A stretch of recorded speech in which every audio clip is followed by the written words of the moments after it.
Well, thank you very much. I hope this microphone works, so if it doesn't, let me know.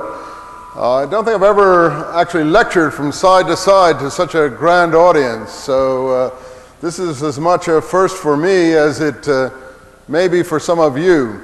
So if we stumble along a bit, you'll get me going later on with things I forget and any questions that you may have.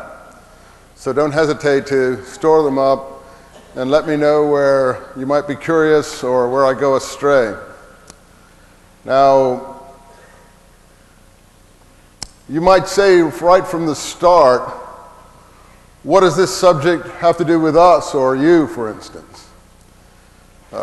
What do the Dead Sea Scrolls have to do with you? And I don't recall if Brett mentioned it, but we have this book, which is really the subject of my talk here, James, the Brother of Jesus, that just came out in Penguin paperback, and we hope we'll have some of those volumes available for you later on in the week since it just came out.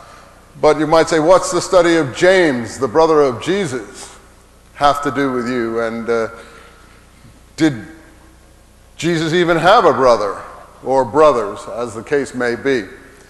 And can you get any spiritual sustenance out of that? And obviously, the reason I'm here today is I believe you can, both from the Dead Sea Scrolls and from a study of James, the brother of Jesus.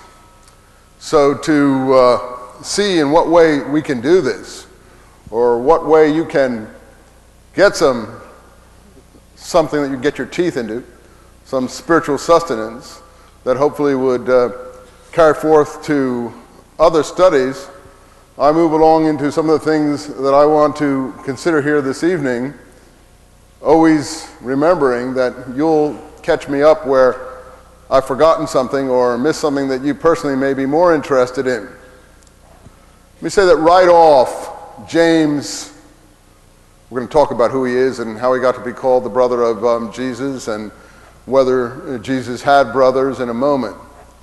But James speaks to you in this group directly through some of the materials that we know about him from some of the early church sources. I hope I can find the reference that I had here, which is what we were sticking all these little pins in here for. And often when you stick the pins inside something you can't find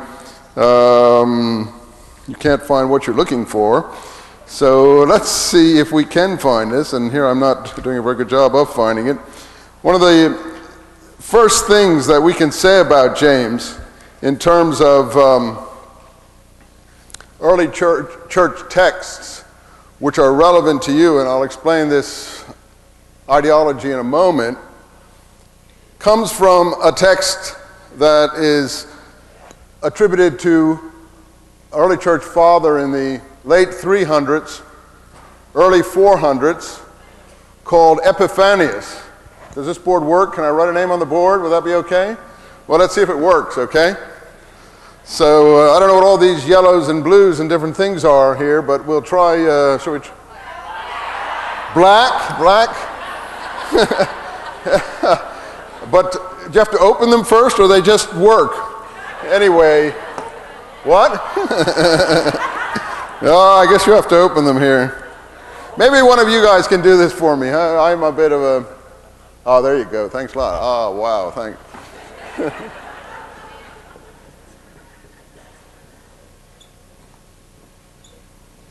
So that would be...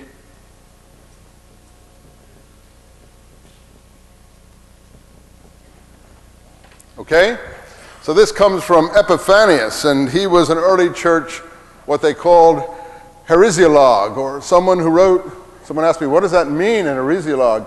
Someone who wrote about heresies. So, which is what maybe some of you folks think that some others might be wanting to call you, you see. And some of us as well, heretics, you know. These early church fathers were very big on writing heresiologies, and they like to list all the heresies that they were dealing with. So here, through listing all these heresies and what they meant and what they were saying, we come to the following doctrine. which has to do with what's known in the subject as the primal Adam. I'll write that on the board too because it's extremely important for you. The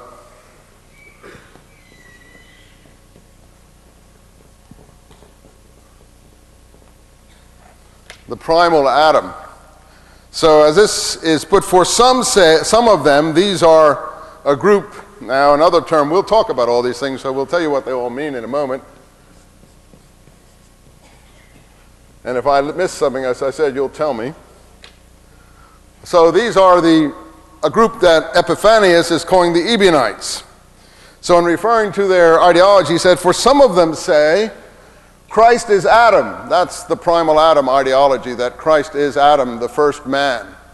And if you know in Hebrew, Adam and man are the same word. So they can be, Adam, the first man, is also called man.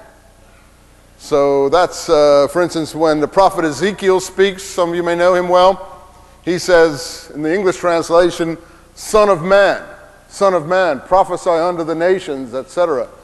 In the Hebrew, that reads, Ben Adam, son of Adam, meaning I am a son of Adam, that is, I am a human being.